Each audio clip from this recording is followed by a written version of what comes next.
और जो हमारे अलग अलग संगठन से इतने साथी आप लोग थोड़ा उन लोग को सम्मान माला पहनाकर करेंगे। बाद में 88,000 शहादत देने के बाद में इस राज्य की तस्वीर मिली है हमें। 2 वर्ष पहले बाहरी भाषाओं को आपके बीच में लागू करने का एक षड्यंत्र रचा गया। आदरणीय मुख्यमंत्री महोदय श्रीमान हेमंत सोरेन और उनके पूरे मंत्रिमंडल और उनकी पूरी टीम के द्वारा मगही, भोजपुरी, अंगिका और ये तमाम भाषाओं को झारखंड प्रदेश में कंपलसरी करने का प्रयास किया गया। हम लोगों ने इस पर विचार किया।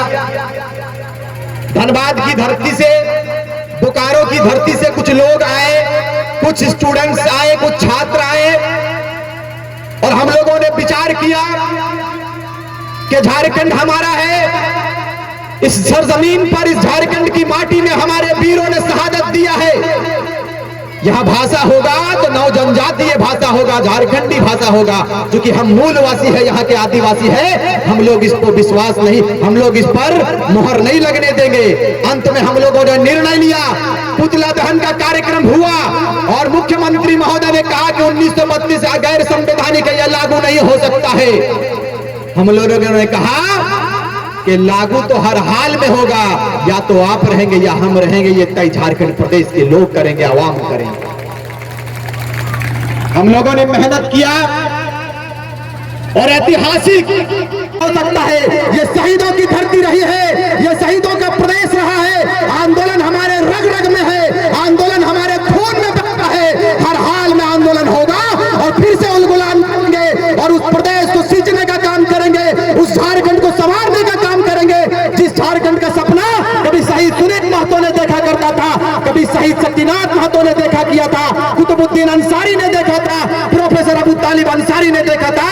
झारखंड को बिकने नहीं देंगे, झारखंड को लूटने नहीं देंगे। आंदोलन होगा। एक पीढ़ी ने गोली खाया है, दूसरा पीढ़ी फिर से गोली खाएगा, लेकिन प्रदेश को बिकने नहीं देंगे।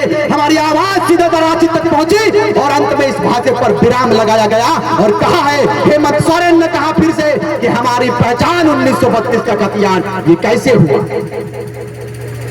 ये कैसे हुआ? ये ऐसे हुआ कि जब हम लोग एकत्रित हो गए, जब हम लोगों ने चट्टानी एकता का परिचय दिया, तब हेमंत सोरेन जी झुक गए।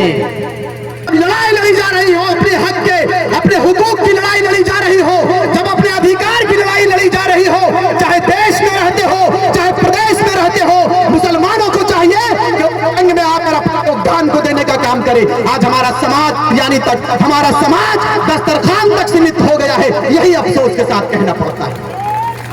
आप कब जगोगे मेरे भाई? तो एक रहनुमा सामने आकर बात नहीं करने की हिम्मत करता है। क्यों करता है ऐसा? क्योंकि आप कमजोर हो चुके हो। हकीकत यही है।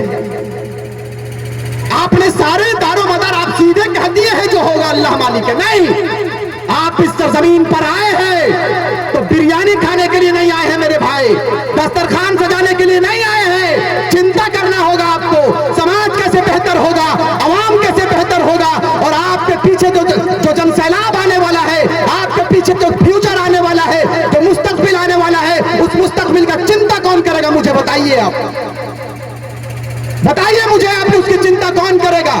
अगर चिंता नहीं होती तो हजरत उमर फारूक नहीं आते, खिलाफत का दौर नहीं आता। पढ़ लीजिएगा इतिहास को। हमने पढ़ना छोड़ दिया है। हकीकत यही है कि कुरान यदि निकलता है तो रमजान में निकलता है। यही दुर्भाग्य का विषय है, यही अफसोस का विषय है। कल बढ़िया से याद नहीं होगा।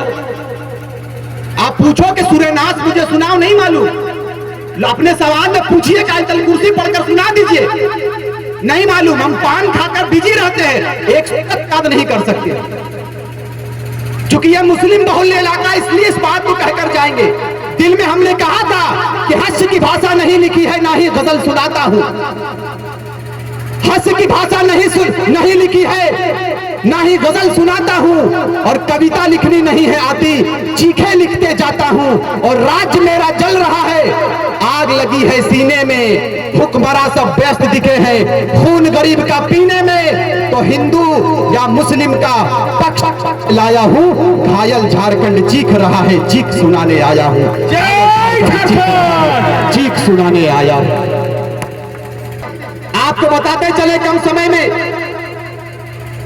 कि जिस लोकतंत्र में हम रहते हैं, ये लोकतंत्र आपका अधिकार है, आपको अधिकार दिया है कि आप इस कार्यक्रम में आए। लोकतंत्र ने आपको अधिकार दिया है कि आप राजनीतिक में आए, पॉलिटिकल्स करें, बेहतर राजनीति के लिए आए, सियासत करें आपके। लेकिन आज हम महरूम हैं, हमें पढ़ने का अवसर ही नहीं, हमारे पास पढ़ने का मौका ही नहीं है। हमारे नौजवान दिग्भ्रमित हो चुके हैं, हमारे मुस्लिम कौम दिग्भ्रमित हो चुका है। उनको अपने घर से फुर्सत नहीं है, अपने आप से फुर्सत नहीं है। हम जब इंतकाल हो जाएंगे, जब इस दुनिया से चले जाएंगे मेरे भाई, ना तो हमने दीन बनाया ना तो दुनिया बनाया, ऊपर में क्या हिसाब देंगे।